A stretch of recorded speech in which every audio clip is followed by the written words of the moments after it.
Welcome back, everybody. We're going to do a clutch replacement on 2009 Honda ST1300. This applies from 2002 to 2011 bikes.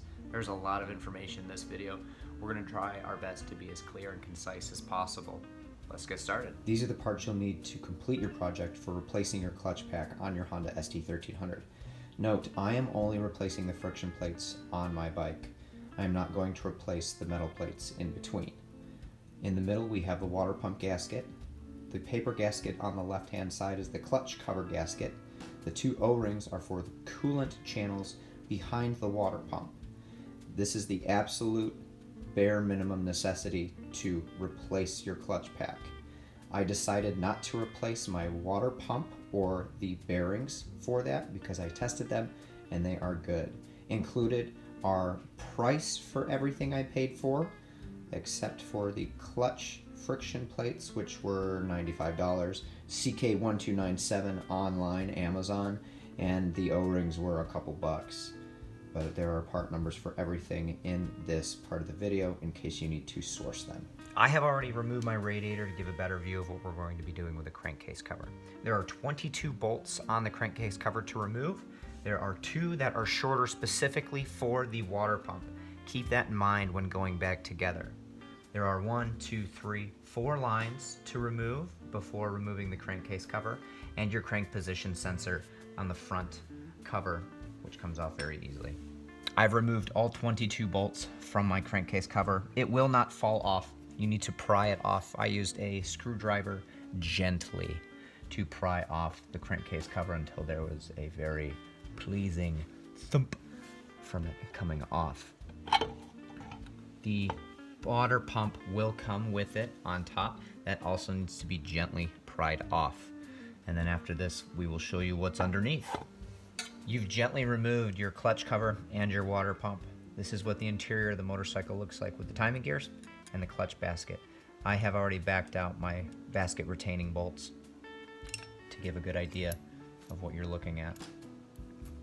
Once you have removed your pressure plate, you have access to your clutch pack, which slides out easily either from the side or from the back. There are portholes to be able to do so. Your lifter piece is removable. Be aware of this. When you're looking at your pressure plate, inspect the pressure bearing in the middle to make sure that it spins freely. Mine is fine. I do not need to replace that.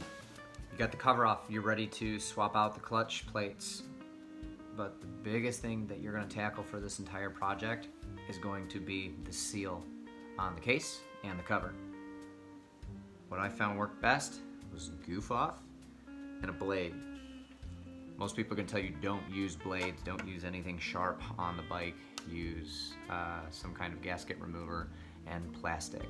That is a lot of elbow grease involved, and so is this. This took me a very long time to complete.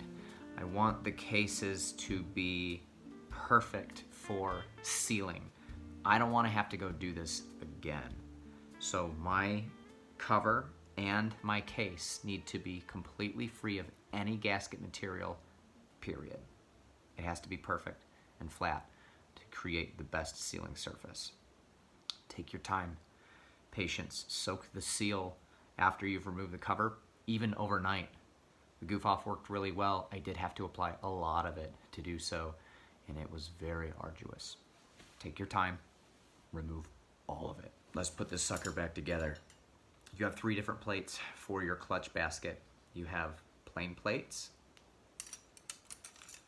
friction plates, and 1 friction plate that has a larger inner diameter. This is the very first plate you are going to put down, because there is a judder spring that fits in between that larger part of the diameter for that.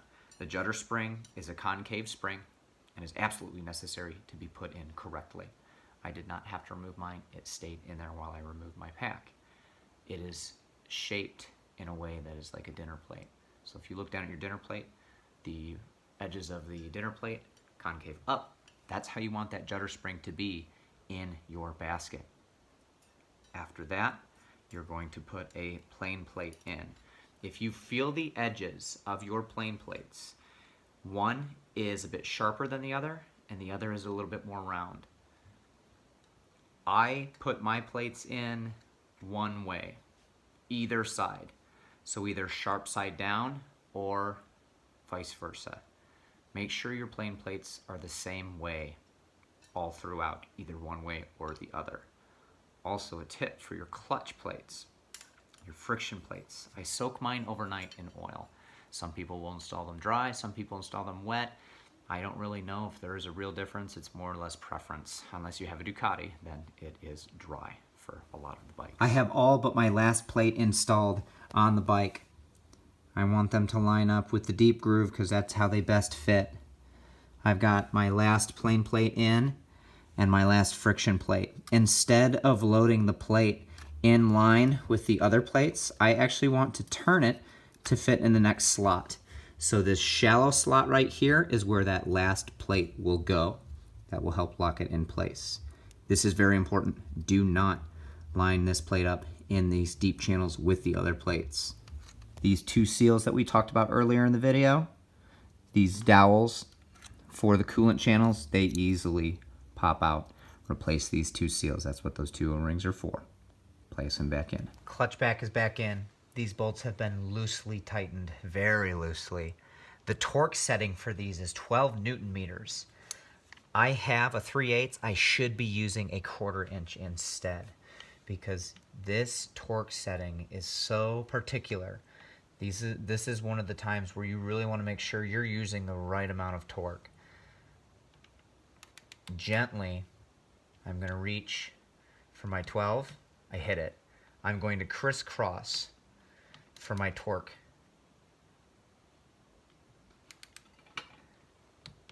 Hit it. Star pattern, there's 6. Every other one I'm going to touch. Again, 12 Newton meters. Very little.